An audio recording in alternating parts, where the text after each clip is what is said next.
Hello, everyone. Phil Lee returning with another episode of Civil War Chat. Today is the 17th of March, 2022. Click on the subscribe button here in the lower right to subscribe, and also the notification bell in the far upper right to be notified when new episodes are released.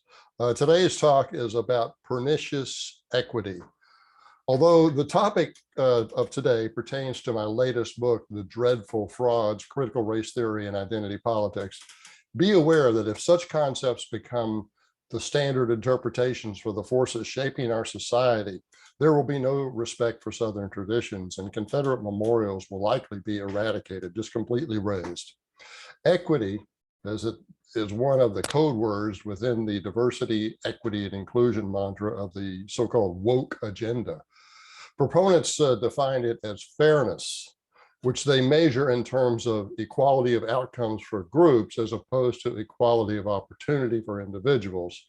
Anti-racist expert Ibram Kendi, for example, concludes that the 99.9% commonality of DNA between blacks and whites means that the only explanation for disparate outcomes between the two races as groups is systemic racism.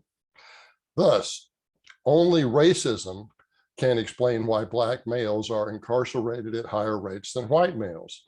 The fact that black males commit about half of the violent crimes is immaterial in his analysis.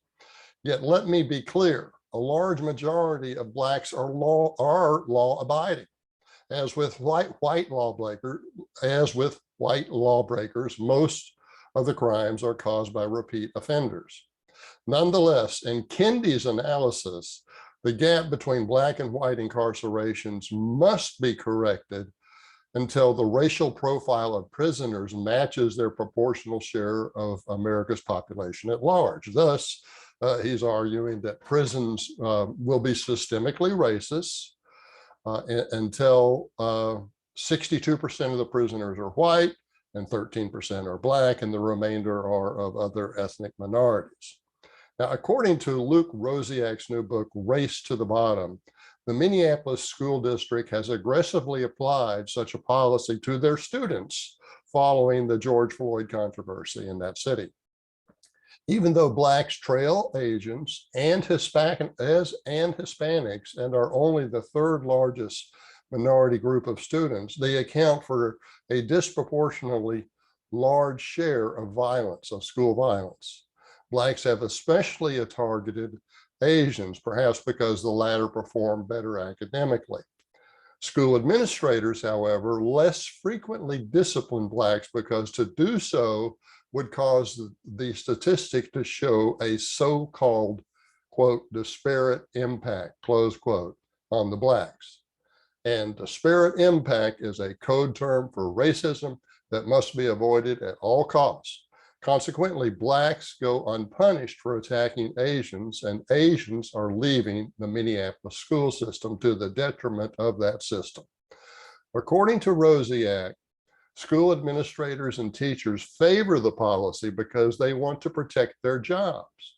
Put bluntly, it is a way to obfuscate their failure to educate the children. They do not want objective statistics such as the results of merit-based testing and academic performance to be available, because that data would show that the teachers and administrators have failed at their job of education. For the same reason, many oppose standardized testing for graduation and college admission.